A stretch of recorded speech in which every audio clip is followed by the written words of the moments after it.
തന്നെ ഒരു flash back ആയാലോ. ഒരു മാസം മുന്നത്തെ കാര്യമാണ് പറയുന്നത്. ഇതിൻ്റെ ഷോർട്സ് ഞാൻ ഓൾറെഡി ഇട്ടിട്ടുണ്ടായിരുന്നു. വഴുതന തൈയൊക്കെ വാങ്ങിച്ച് വന്നിട്ട് അതെല്ലാം നമ്മൾ ഗ്രോ ബാഗിലും നിലത്തും ഒക്കെ ആയിട്ട് നട്ടിട്ടുണ്ടായിരുന്നു. ഒരു 1.5 മാസങ്ങൾക്ക് ശേഷം ഇതാ എല്ലാം നല്ല തെഴുത്ത് അടിപൊളിയായിട്ട് വന്നിട്ട് വഴുതന പിടിച്ചിട്ടുണ്ട് കേട്ടോ. കുറേ എണ്ണം പിടിച്ചിട്ടുണ്ട്, നല്ല ഉഷാറായിട്ടുണ്ട് എല്ലാം. വഴുതന മാത്രമല്ല നമ്മുടെ മുളകും നട്ടിട്ടുണ്ടായിരുന്നു.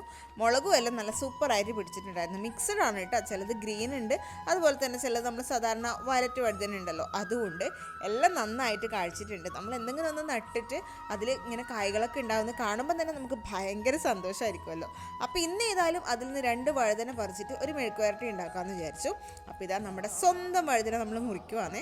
അങ്ങനെ 2 എണ്ണം പറിച്ചെടുത്തിട്ടുണ്ട്. ബാക്കിയെല്ലാം ആവുന്നതേ ഉണ്ടായിരുന്നുള്ളൂ. അതുകൊണ്ടാണ് അതിന് വേണ്ടിയിട്ടുള്ള 2 പച്ചമുളകും നമ്മുടെ തോട്ടത്തിൽ നിന്ന് തന്നെ എടുത്തിട്ടുണ്ട്.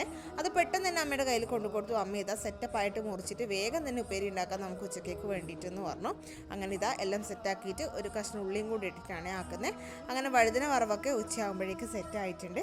അതും കൂട്ടിയിട്ടാണ് നമ്മുടെ ഉച്ചയൂടും. ഇനി നമ്മൾ സ്വന്തം നട്ട് നനച്ചുണ്ടാക്കിയതായതുകൊണ്ടാണോ എന്നറിയില്ല, നല്ല അടിപൊളി ടേസ്റ്റ് ആയിരുന്നു അതിന്.